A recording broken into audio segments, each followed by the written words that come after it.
Okay, and we're live. Good afternoon. How are you? Welcome to another e-learning session powered by Ariva Academy.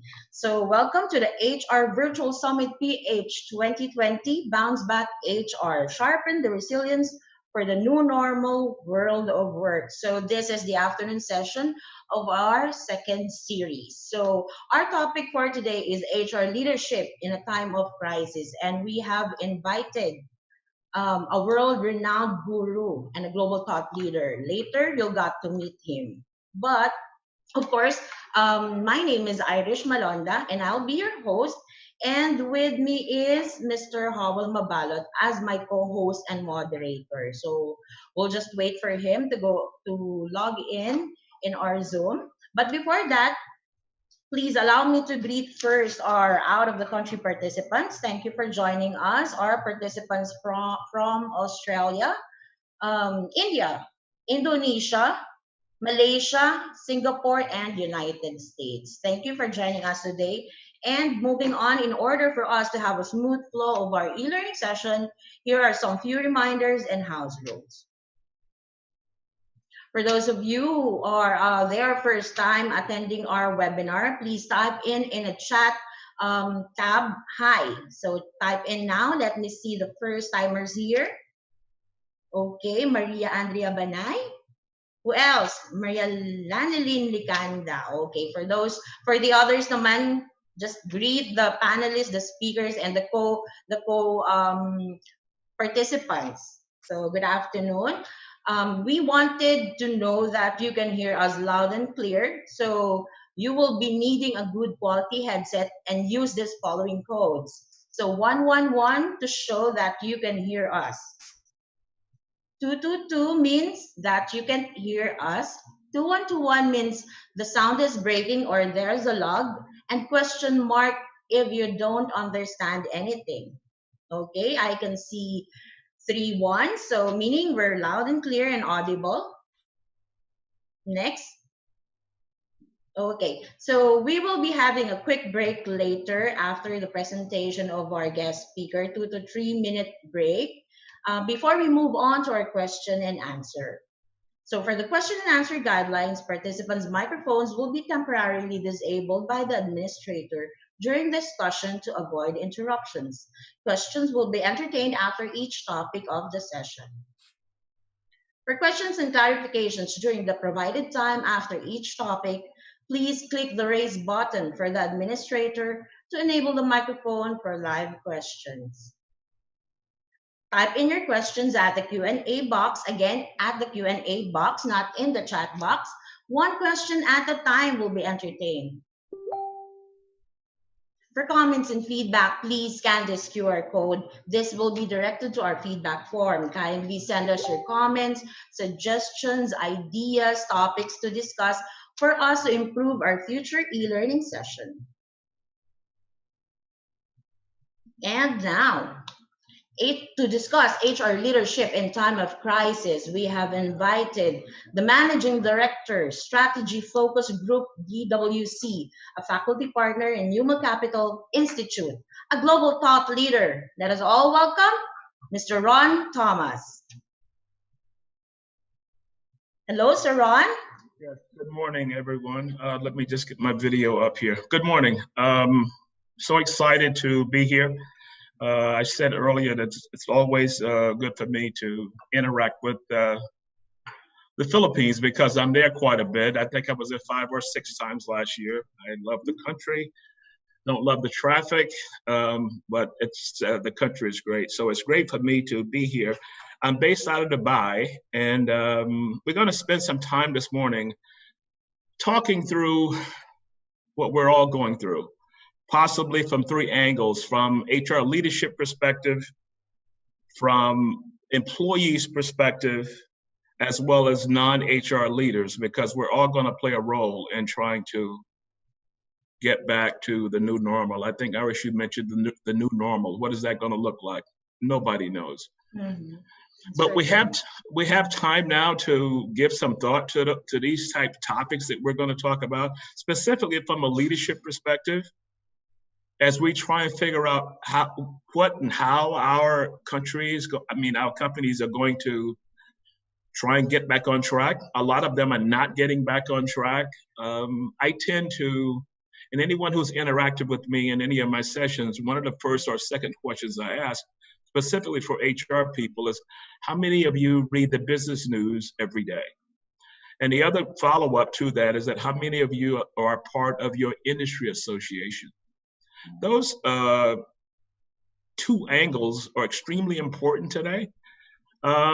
Because number one, your business section of your newspaper is a primer in crisis, specifically today. So how do you stay on top of that? How do you get in shape? I've seen posts online, people talking about working from home and the dilemmas of working from home, eating too much, not exercising enough. How are you going to stay fit from a physical perspective? So I want this session to talk about how are you going to get fit for the next version of your career or non-career. I know a lot of people in human resources have been hit.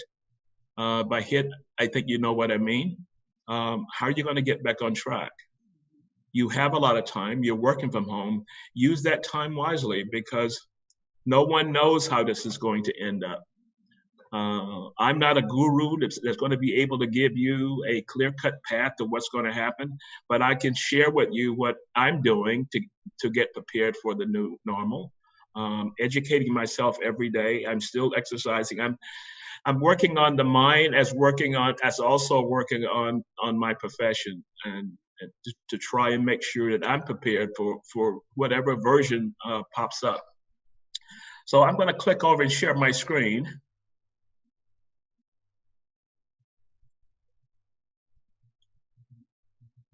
So we can get started.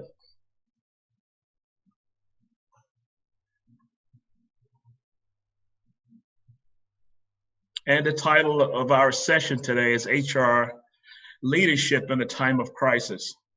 And this doesn't mean if I was doing something for marketing or finance, operations, facilities, that we possibly would be discussing some of the same topics, but you have to realize our role inside of an organization is based on being an expert around people dynamics. That's what we were hired for. So we're the people experts, finance, financial experts, marketing experts. But ours is going to take on a new dynamic moving forward because we're going to have to figure out what this new model is going to look like. We've had so many, I call it the winds of change that we're facing. It's like walking into a sandstorm. And how are we going to prepare once this sandstorm tends to subside, as much as that will be? And what are we going to look like? How are we going to guide as leaders and people experts? And I say people experts because that comes back to influencing. Lots of times people in our profession will not so much brand themselves as people experts, but that's what human resources, the profession, is about. I get into very spirited discussions with senior leaders as we discuss the value of an HR department. If you would unleash them to do what they're prepared to do. But so many times we're pigeonholed into a process-driven perspective, and we're excellent process executors, but we don't get an opportunity to move beyond that. So I'll say to you, even if your job is process-driven, you're going to have to use this time to upskill. And if you were fortunate enough to still have a job, you're going to have to use this time to upskill. If you were not fortunate and you're currently unemployed in human resources or any profession, your main goal should be, how am I going to get back on track? How am I going to upskill myself for the new normal, the new skills that are going to be needed? Because that's on us. And how we prepare to do that is going to be driven by us. I always tell people, when we worry about AI and robotics and logistics centers and all these type things, what's happening is that the HR profession is the same. General Electric optimized 85% of their workforce processes. So what happens to human resources? So I say we're going to have to upskill, because even if you're not doing it now, what's going to eventually happen is that your company or companies will be making changes moving forward for a whole host of reasons that we won't even go into. But I'm concerned about your skill set and how you're going to prepare yourself for this next level of HR leadership. Think of current state, future state. What skills will be needed in trying to guide your organizations through this next level? So I want to pull this slide up for a second, because I tend to go through the newspapers every day to see what's happening. And here's what came up this morning. I was glancing through airline seating arrangements and the impact that's going to have as it relates to social distancing. So if you think of a seating arrangement with 3 seats across, that may be one blank seat and 1 seat. That's going to will severely enhance their revenue model, which would possibly mean higher airfares. If you're in the hospitality business, that could have some impact. Everything that's listed here, I won't go through them all, will have an impact inside of an organization. There was some band last night that had a performance online. They were scheduled to be in USA. They had 5 venues they were going to perform. They did their concert online and they had 10 million views. Wow. If you're in the business of events, that's going to have some impact. So every one of these has impact inside of your organization. And we, being the people expert, align, and this is a collaborative effort, align with other leaders in the company, we have to be prepared. You know, we hear the discussion about having a seat at the table, which I absolutely despise that statement. But going forward, it's imperative that we have that seat, that we understand this new business model, because the repercussions is going to come back inside of our organizations. And how are we going to guide that? The organization, you have your workforce, is going through massive mindset shifts, working from home. They're afraid of the future. Rumors are percolating all over. Will we be able to work from home post-virus? I did a session out of Saudi Arabia first part of the week, and someone on the call said that their organization has been adamant against working from home. Now they are working from home. What is the employee expectations moving forward? Will I lose my job once I get back? I'm so stressed on all these online meetings. I didn't even want to begin to count how many online meetings I've had this week, as well as a webinar, which was a learning series over 3 days, 7 days a week of talking into this medium. The training industry has been upended. What is that going to look like? So everything that we talk about, or everything you face, everyone is going through the same thing, trying to figure out what's the new normal, how are things going to change as a result of that. So when I do leadership development, it's kind of based on a model of how we're looking at global mega trends, looking at implications of leaders in current state and going into future state. And I tended to add some more, because leaders, from the challenge we're going through from the previous slide of what your workers or your team is going through, understanding and engaging in people, transparent communication, having these weekly wellness calls, or whatever you would want to brand it as. How are you building relationships with your team virtually? Managing a team virtually is totally different from managing a team in-house. Do you have those skill sets? What are you doing to develop those skill sets? Have you taken a skills inventory as to what you are going to need moving forward? Leading with agility. Agility is another word. Agile is a word that tends to cause my eyes to roll, because it comes out in basically every article. Agile approach to this, that, and the other. In other words, can you stop on a dime and change it? Can you do a weave and move into a different direction? That's what that's talking about. The normality of just going and doing that and punching the clock and going through your normal daily routine, that's going to be upended the same way you're upended sitting at home or wherever you're sitting, carrying out what you're going through. In Dubai, we're on 24-hour lockdown. To go outside, we literally have to go online and ask for a permit. And that permit will only be granted every 3 days. So strategically, you have to plan your week. That permit will only be granted for grocery stores, pharmacies, and if you are an essential worker. The last bullet point says the essential worker is the new strategic workforce. Now, strategic workforce planning, one of the keys to that as it starts is defining the critical role. And normally that was strategically driven. Well, there's a new sheriff in town, and that's the essential worker, who's going to play a huge role in moving forward. If we look back at global megatrends, we'll cover those in a little bit more in the next slide.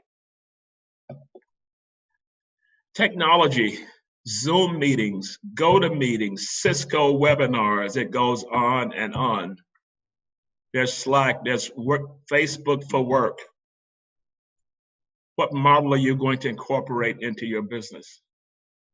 I was on a call last night with some people from the Asia Pacific region, and they said that their bank would not allow them to use Zoom. They can't download it on the platforms they're using, on their technology.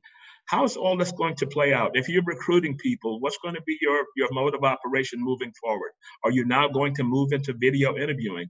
And how is that going to work? How is that going to enable you to gauge a level of talent when they're sitting in front of you? So technology is going to play a huge role going forward. One of the key points that as I've listened to these updates across the world, they talk about the modeling. They talk about the modeling of this virus. And I'm thinking of modeling of a workforce. What is the workforce model going to look like? The Phase 1 plan for Dubai opening the mall came out this morning. I'm reading through that. 30% capacity. Each person is allowed 3 hours. How would that affect the workplace if we designed a model for what it's going to look like when we open our buildings back up? See, all of these things that are happening outside in other industries that we see in the newspaper is going to come back into our lap. Give some time now to start thinking through, what is the new version going to look like? Employees' expectations are changing. They're working from home. They're getting work done.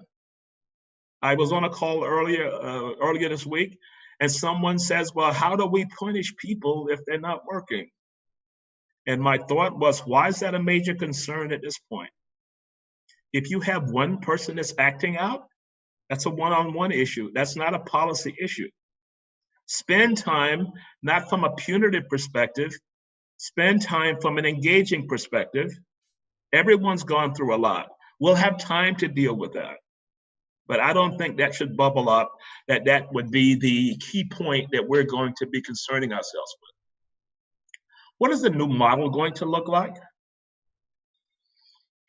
If your industry is severely impacted, what is that new model going to look like? If you're in the hospitality business, if you're in the airline business, what is that going to look like?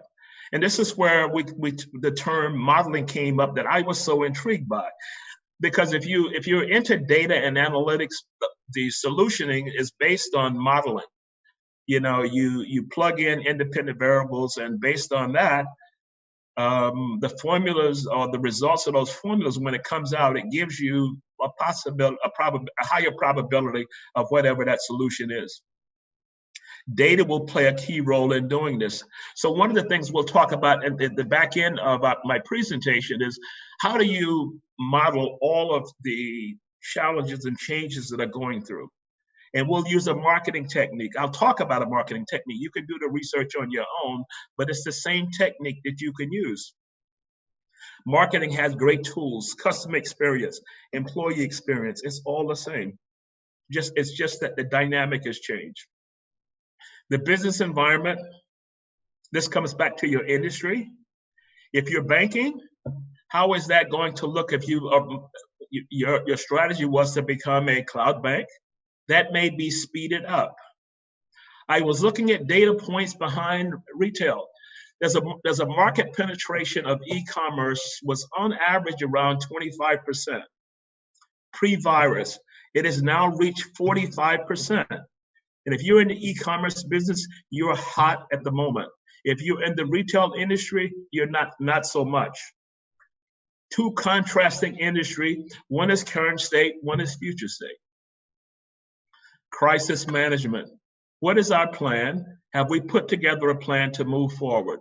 When I read through the Dubai business transition, the new model, once it opens back up, I'm looking at the way that it was laid out, all the key points that was talked about.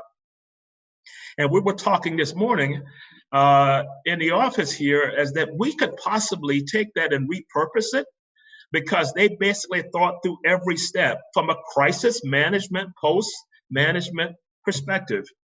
So these are the kind of things that we are going to have to stay abreast of what's going on. I've always said, ever so often, you've got to come up for air. And what I mean by that is coming up for air to see what's happening outside of your industry, to see what's happening with your competitors, and you follow the business news. Because when I ask that question, how many of you follow the business news, I get kind of a blank HR look. When I ask the question around your industry newsletter, or are you a part of that, I get kind of the blank HR look. And I don't think I need to describe to you what that looks like. I think you know what that looks like. You're going to have to understand from a business perspective. One of the things I've always looked at in growing my career, and I've been in HR coming close to 20 years, is that I've always tried to be positioned as a business person that just happened to sit in human resources. I have a slide at the back end of my presentation, Starbucks. We're in the people business, but we just happen to serve coffee. The business person's mindset can create an audience, or you will be accepted into that audience. If you're the outside person that's trying to enter into a business mindset, you might not be perceived from a branding issue as a kind of a strategic person. So spend some time getting fit for the new normal whenever that comes through. My quote here says, there will be leaders who will emerge out of a crisis like this. That's a branding issue, stepping up to the plate. What are you thinking about? Can you put a plan together? As I said, our profession is being upended. I always like to cover this slide because I think people in our profession need time to time, just go back and take a look at this. This is the SHRM competency model. If you look at this, there's 9 slices of the pie, and there's only one that's based on what we do. If you're process focused, HR expertise. But everything outside of that is needed in your organization today. Self-check, where am I? Consultation skills. Am I able to build strong relationship throughout my organization? Can I navigate leadership? Do I have influence to sit in those meetings? How many of you are sitting in the business meetings? It is imperative moving forward that you sit in the business meetings because you're going to get an unvarnished view of what's happening in your organization.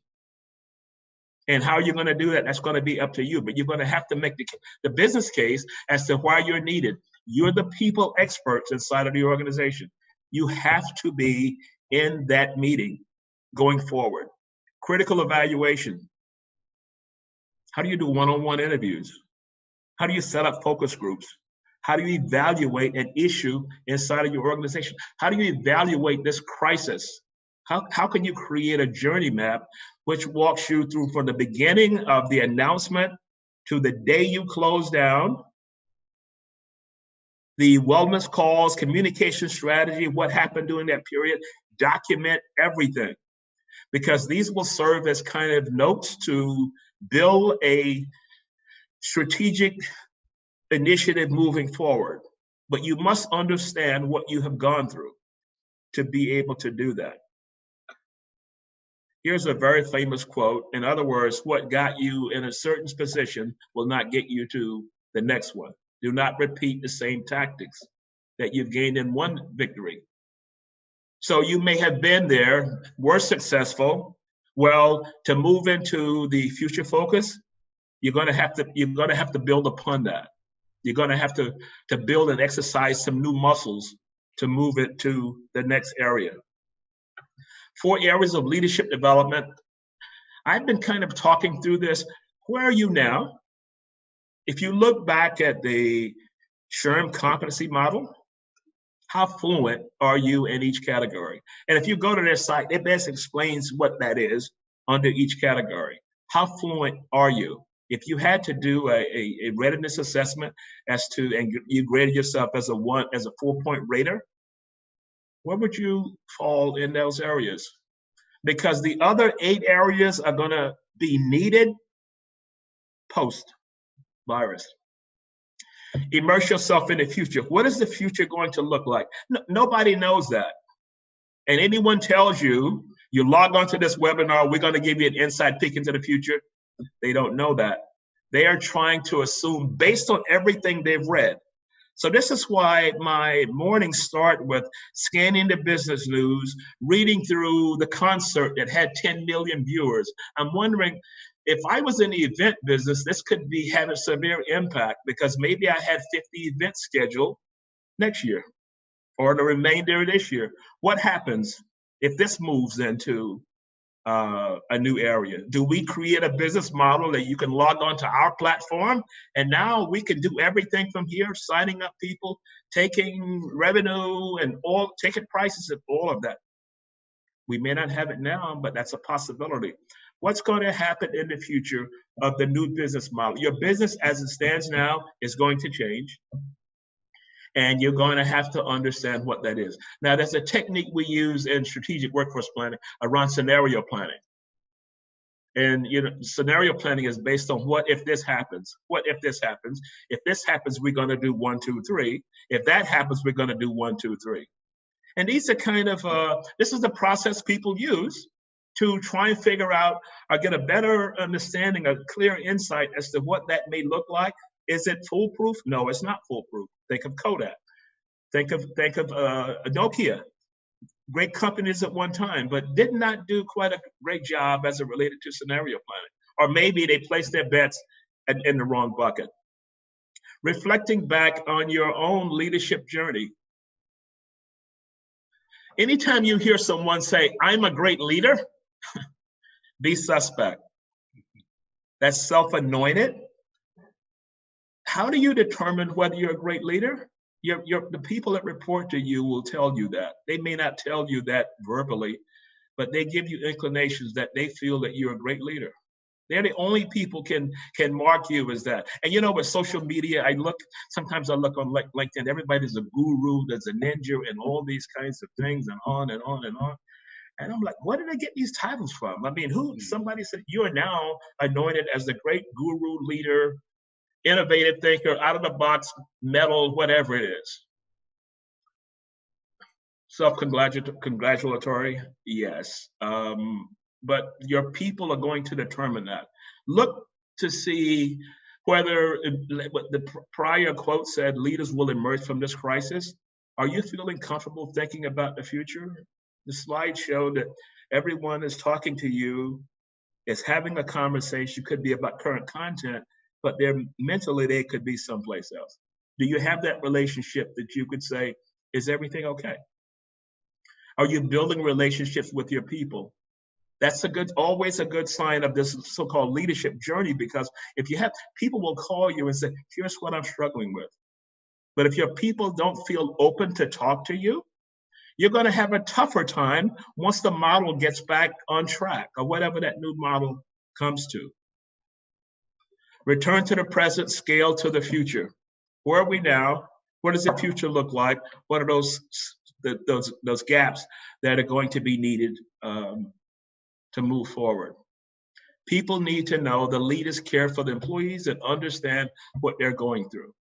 I have some, because I know so many HR leaders in your country, I have some people here that I consider as really, really great leaders because they care for the employees. I was with a group of your people in the leadership's World HRD Congress in February. And it was a great time to talk with leaders. Darwin was there, Marvin was there, Ivy was supposed to be there, she didn't make it.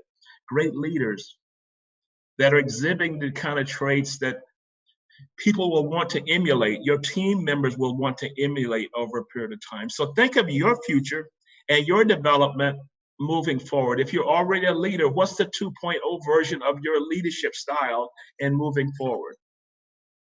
Here are the three futures I think that HR is going to have to address. What is the workplace going to look like? What is the future of the enterprise? In other words, we're in this industry. What is this industry going to look like in the future? And your employees, how is work going to get done post-virus? What is going to be the lead-in? What policies are in place? Have we begun the process of thinking through that? This is why when I saw that model that the Dubai government put out this morning, I said, excellent, the way that they sketched it out. There was nothing to leave for guesswork because they basically thought through everything. Now, I say that to say, if you follow other industries and you read and see what's happening, you can always pick up ideas. Come out of the bubble. I say, come up for air from time to time. And you'd be surprised what other techniques people are using to try and either do from scenario planning or trying to figure out what this future is going to look like, moving forward. The future is going to demand a new human resources. Even if you were strategically driven, you're going to become more strategically driven. If the brand of your HR department was process driven, you're really going to have to step up to the plate. Because what happens when that big meeting comes around and all of the key players are in the room, what is your presentation or your strategy is going to look like? You're sitting at the table, IT, marketing, finance, operations, business development, and everyone's talking post-virus strategy. What is HR's post-virus strategy? Take some time now and start thinking through that. The slide that says 1 through 8 that I started with, that's kind of an excellent starting point. My mother had this favorite saying, the journey of 1,000 miles begins with one step. Take one step now and start working on this. There's no need of waiting till you get back into the office and then it starts. Start collaborating now. Start calling key leaders inside of your organization. If you're process driven, think about your work. How will this change? How could you speed up this process? Everyone can play a role because you're going to have to change your influence as people experts, that people see you as a credible source of a strategic vantage point for human resources. So the version of you is going to have to change moving forward. So here's the big day, post-virus, in 2 months. Leadership, hands-on meeting, everyone's in the room. What are you going to say? What are you going to talk about? Because what you talk about is going to intertwine technology, it's going to intertwine with marketing, it's going to intertwine with possibly finance, operating strategy, business model, everything. What are you going to talk about? How are you going to explain the role that you're going to play in moving forward? What is your scenario planning? If you were scenario planning with business development and all these other teams here, what are you extracting from each one of those that is aligned to some people-centric inside? And that's where it's going to come into play. Because the big day, the big room, everyone's going, are you going to nail it? Or are you going to get there and you're going to talk HR talk? HR talk means that nobody else in the room understands what you're talking about, because you're using HR terms. You didn't focus from a business lens. Remember, Try and be seen as a business person who just happens to sit in human resources. Do you understand the financials? Do you understand the shortfalls? Do you understand the marketing dynamics that's moving forward? Do you understand the technology strategy moving forward? How do you find that out? You talk to somebody in those areas. You begin having those conversations now. Those are going to be important, specifically if you're in leadership. But everyone's going to play a role, even if you're in process. Will your process, what you're focusing on every day, is that going to change going forward? What role are you going to play? Start thinking about it now. The last slide I have later in this morning talks to the learning journey. And sometimes we take a learning event as a one-off. We go to a training for 2-3 days and we come back to our work. And we spent 3 days immersed in something and we don't bring any of that back. So I've always said, if you were sitting through any learning, what is the takeaway? How can I immerse that into Monday morning? Not a physical Monday morning, but I'm thinking, how am I going to immerse this conversation back into Monday morning? What am I going to think about? What am I going to work on when this closes out? And Monday, pulling my team together or analyzing the work I'm doing to see future scenario and the way that may look. Your organization is going to be hungry for it, whether you're a leader, whether you're in a specific function and you're just process. Everyone's going to play a role. So if anyone's on a call from finance, marketing, technology, operating, all of this is going to come into play. Future of how work gets done. What is the scenario moving forward? Future focus, the enterprise future focus. Will our model change? Neiman Marcus, very famous high-end store in the US, filed for bankruptcy on Monday. And as I'm reading through the article basically summed it up. It's the tip of the iceberg. Macy's closed 200 and some stores back in January. So if you're in brick and mortar retail business, it doesn't take a PhD to figure out that future focus will not be basically as a centered around that store and people coming into that store. You're not going to be able to change that. So how are you going to prepare your organization or prepare yourself if you've been store focused into an e-commerce side? This is why learning and development is now rising to the top inside of organization, because if the challenge or the strategic initiatives is driven by a digital approach, e-commerce approach, a new business model.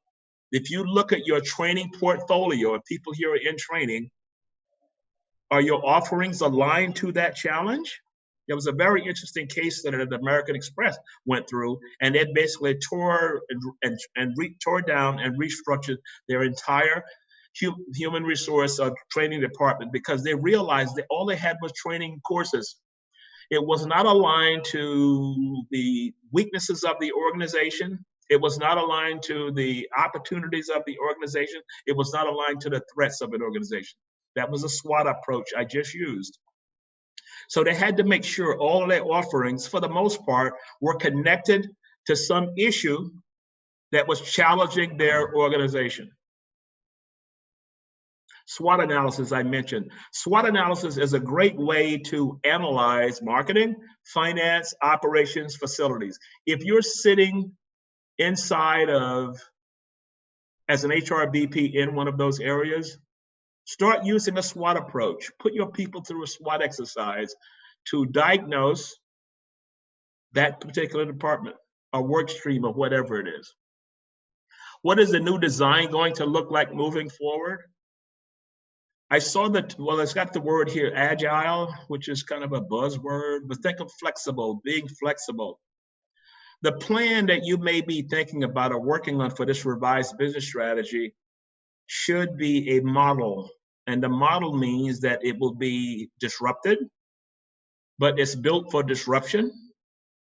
And we consistently monitor.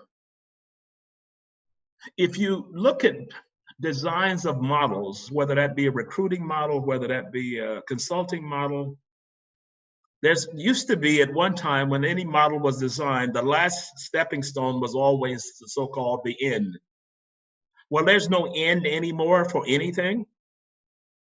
There is a stopgap measure called monitor and evaluate, and you go back to the drawing boards again.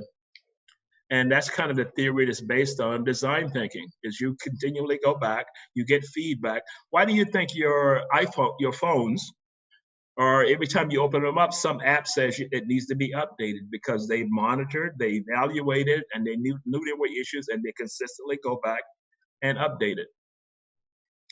HR Leaders talks to engagement, performance. If you increase the level of performance, if you increase the level of engagement, can you link it to a business outcome? Take a business approach to taking the HR levers and walking your leadership through what it's going to mean for the organization, because that's all they're concerned about. What is it going to mean for the organization, in moving forward? What is that business outcome going to look like? I'm not talking about revenue. I'm not talking about if you tweak this, we're going to get 15% more in revenue, because any financial person in the room would shut you down in a heartbeat. Because from a statistical perspective, you can't say it's just one thing, because there's a lot of independent variables that would go into that. So here it comes again. Is your organization fit for the future? I'm going to throw organization and yourself. Are you fit for the future? What are you doing to work out every day? I'm not talking about a physical workout, which you should be doing. I'm kind of a gym person. I'm at the gym every morning. Now I can't go to the gym because the gym is closed. So what do? I get up, I walk upstairs with 7 stories. I go up, down, 3 times in the morning, 3 times in the afternoon, trying to stay fit. Fit for the future, for physical, for organization, for your career. How are you staying fit?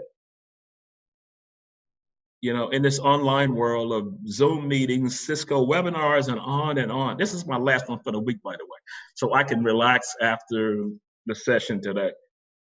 But it's caused me to say, I need a new set of skills. I recorded something yesterday. I looked back at it, and it wasn't great. So what did I do? I sent it to a friend of mine who's a TV newscaster, a big shot in the U.S., and I said, I need to ask your help to coach me through this, because I didn't like the way it looked. How can I become better fit for video? So there's always areas, if we assess ourselves and look at it and be honest with ourselves, I need to get better at this. I need to get better for my organization. I need to get better for me and my future. So this does not only fit into the organization perspective, fit for the future. What does that mean for me, my organization, my department? Over the 3-pronged that we talked about earlier. Future, formal strategies to respond to this.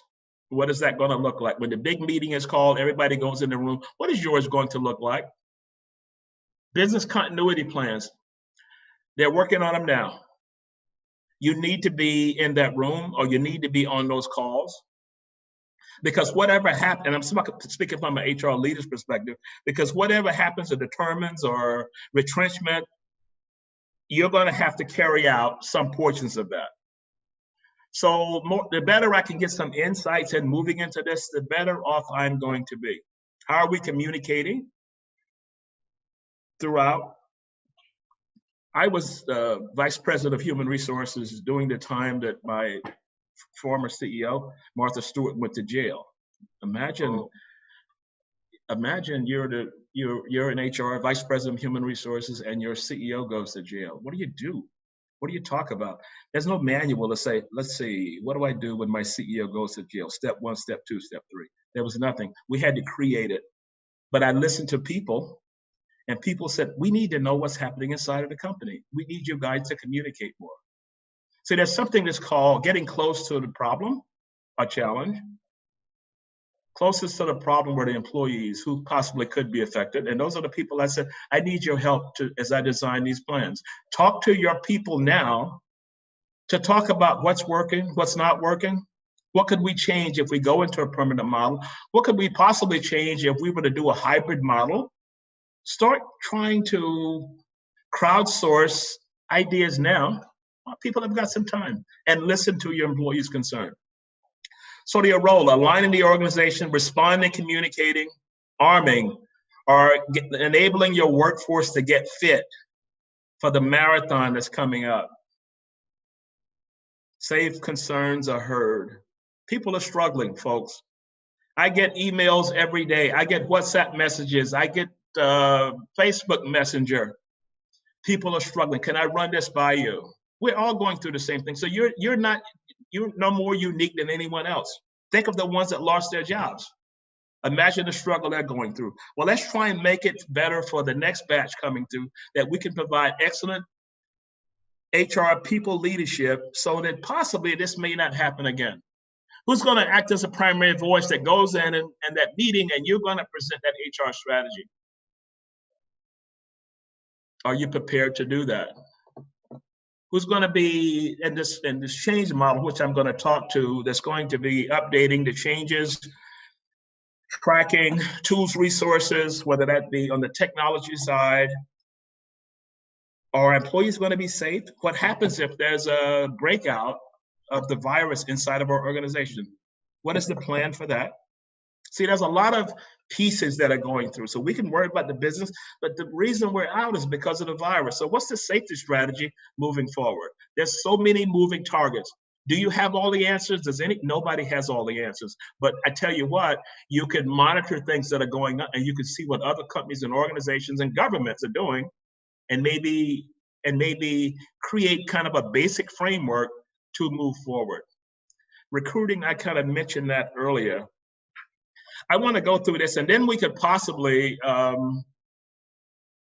Howell, maybe open up for some Q&A now, because we're covering a lot of topics, because I'm going to kind of shift, and I'm going to go from a change perspective, then I'm going to go to a employee journey kind of perspective. So let me go through this slide, and then we'll kind of open it up, because I know someone raised their hand earlier.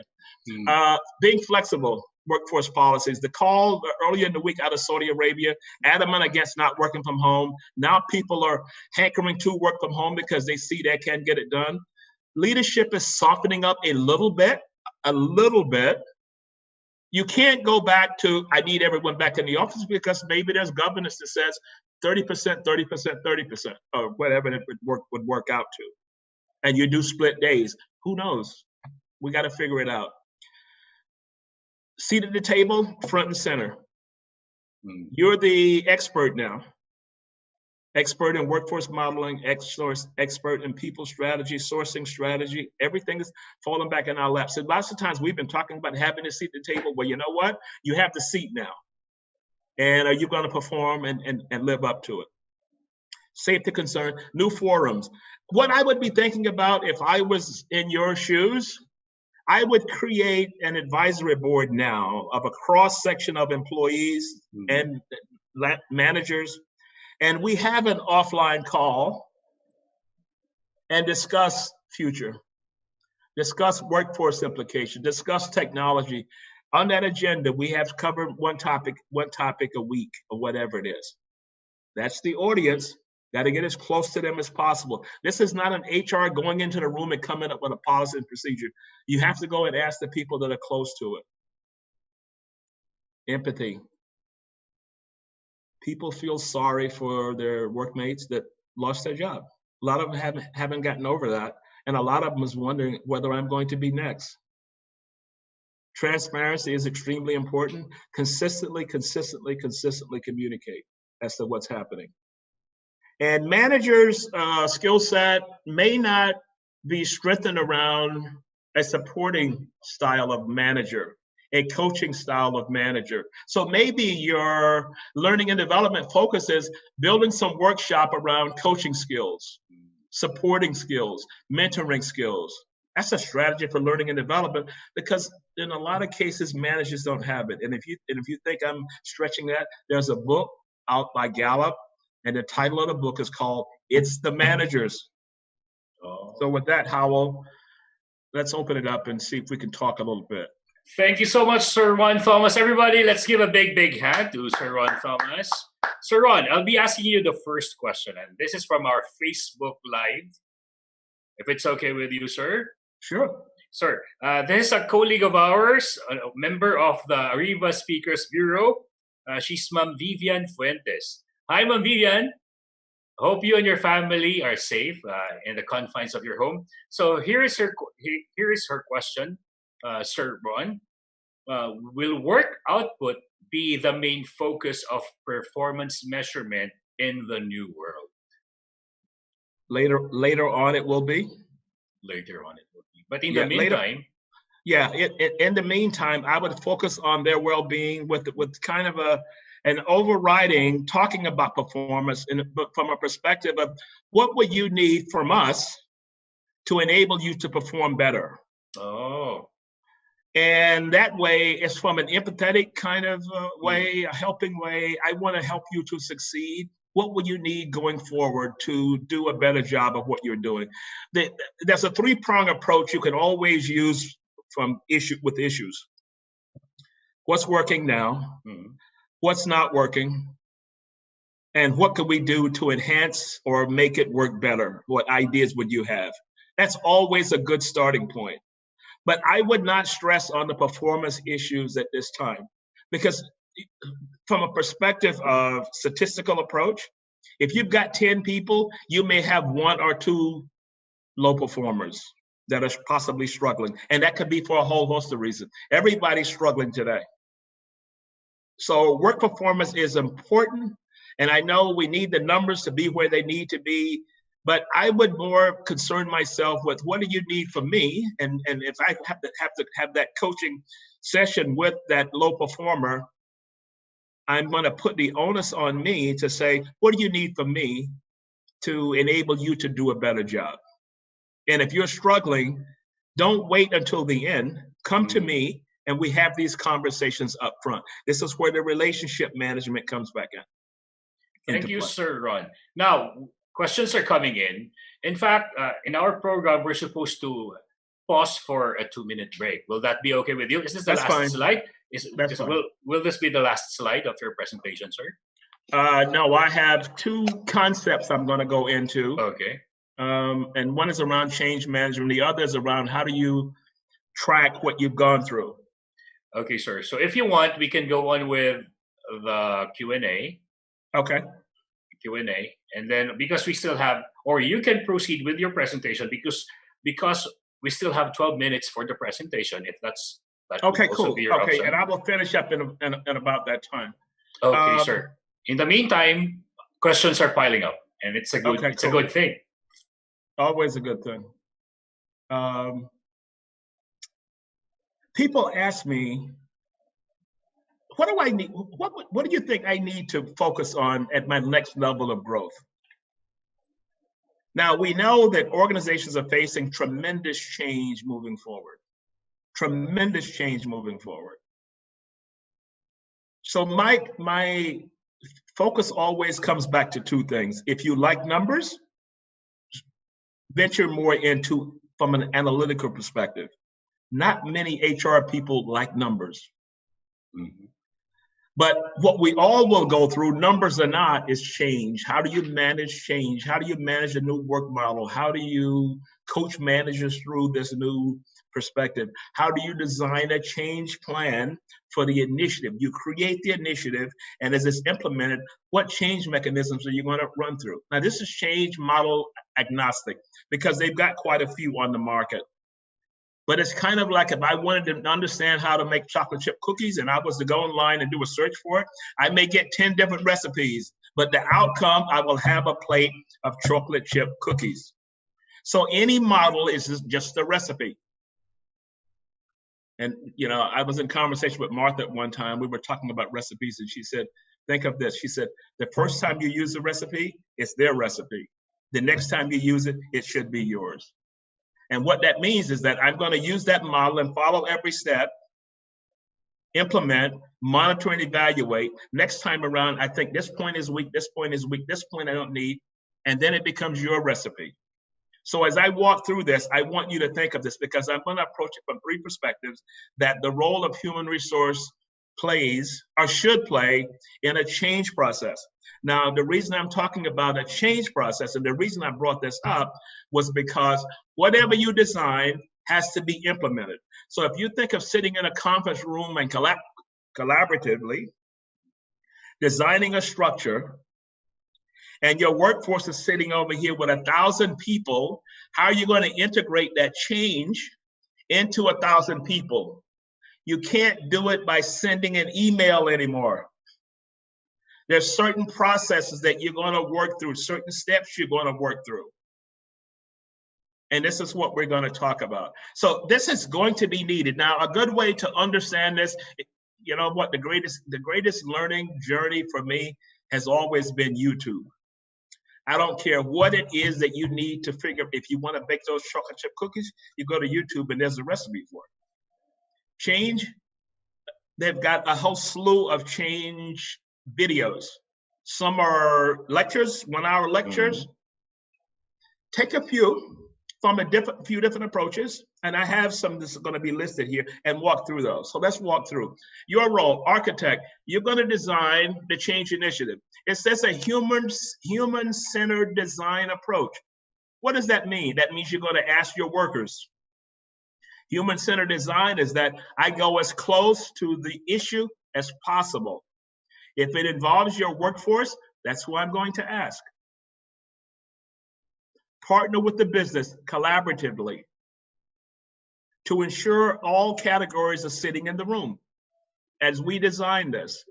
I worked on an issue in Bangkok, and they had designed a new initiative. And the new initiative meant that the managers, every hiring manager was going to have to go through a process whenever the process came to them. At one time, it was designed to go to human resources. Human resources redesigned it to go directly to the managers. And when it went live on Monday, the managers revolted and said, we're not going to do this. You just added work to us. So as we were trying to diagnose what happens, the first question I asked was that in the design phase, guide me through who was in the room. And who was in the room? HR and the technology people who was designing it. No one went to the source. They did not use a human-centered design approach because a cross-section of those managers should have been involved in helping them to evolve this process. And they would have had that feedback. Plan for success, assessing readiness to change. Every company would possibly fail on the readiness for change now. Because if your work model is changing, you're working from home, all these thoughts are coming through. Mindsets are blocked as trying to figure this out. So extra care on the design phase, but make sure it's from a human-centered design approach. Broadcast, how are we going to broadcast this? The email announcement category is kind of on the downslope. Who's going to craft the communication strategy? Here's where collaboration comes in. If you've got a PR department, if you've got a marketing department, they have to be a part of this.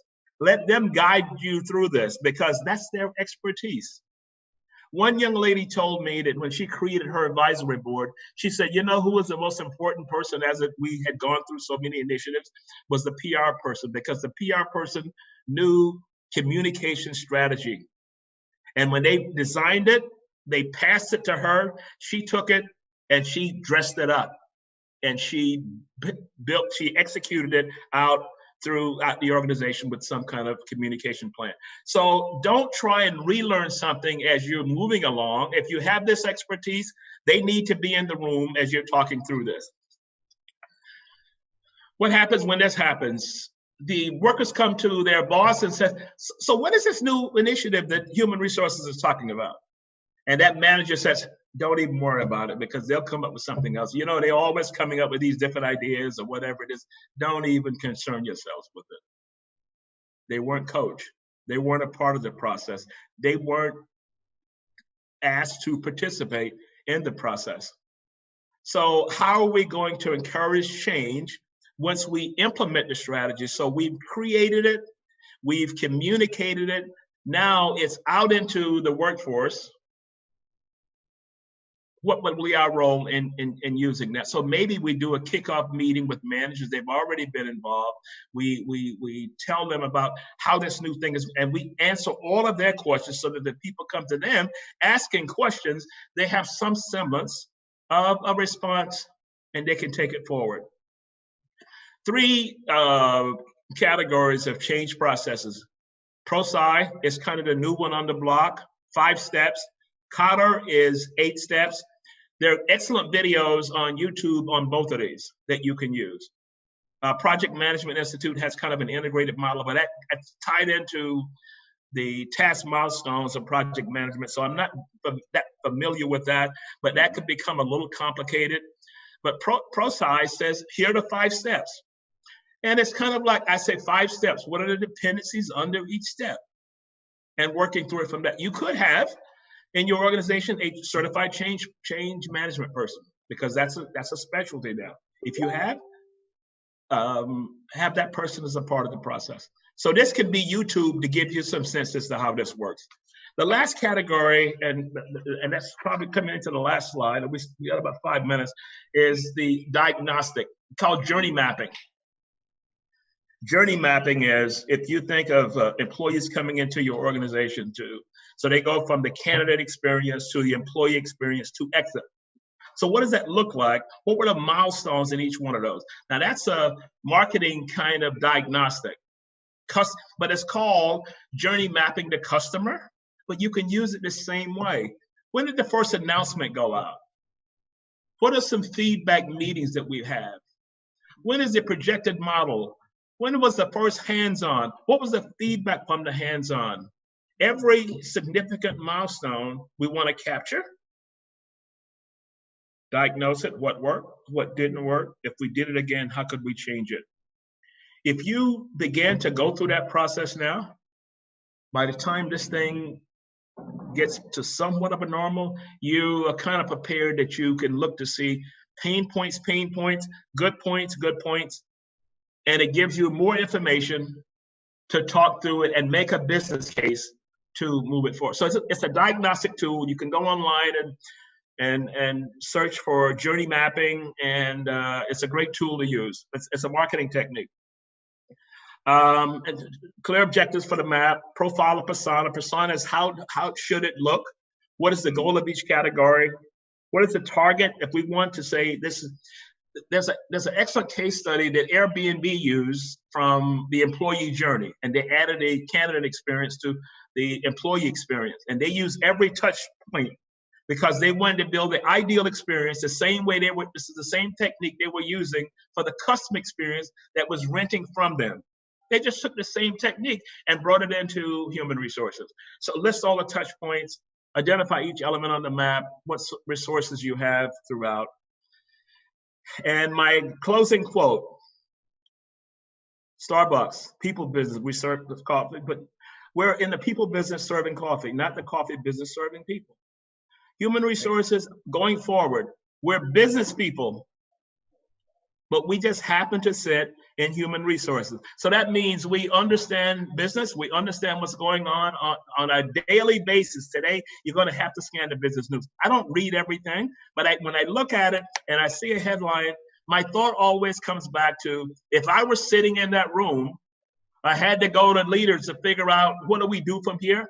That's the exercise, the mindset shift that I go through. In doing that, mindset is going to have to shift, and it's gradual as you work through that. So continuous learning. Now my slides, it's Ariva has a copy of my deck, and you can always use it, get it, use it, whatever you can do. Continuous learning. I listed a website here that I write for called the HR Observer. I write there every week. I used to write for one in the US, but that kind of didn't work out from a contractual perspective. Harvard Business Review, Deloitte, PwC, Accenture, Korn Ferry, Mercer, World Economic Forum, great diagnostics, data points, and where it's headed. Gallup, I can't tell you enough of the information that comes down from Gallup. We are now in a continuous learning mode, and you have to get fit.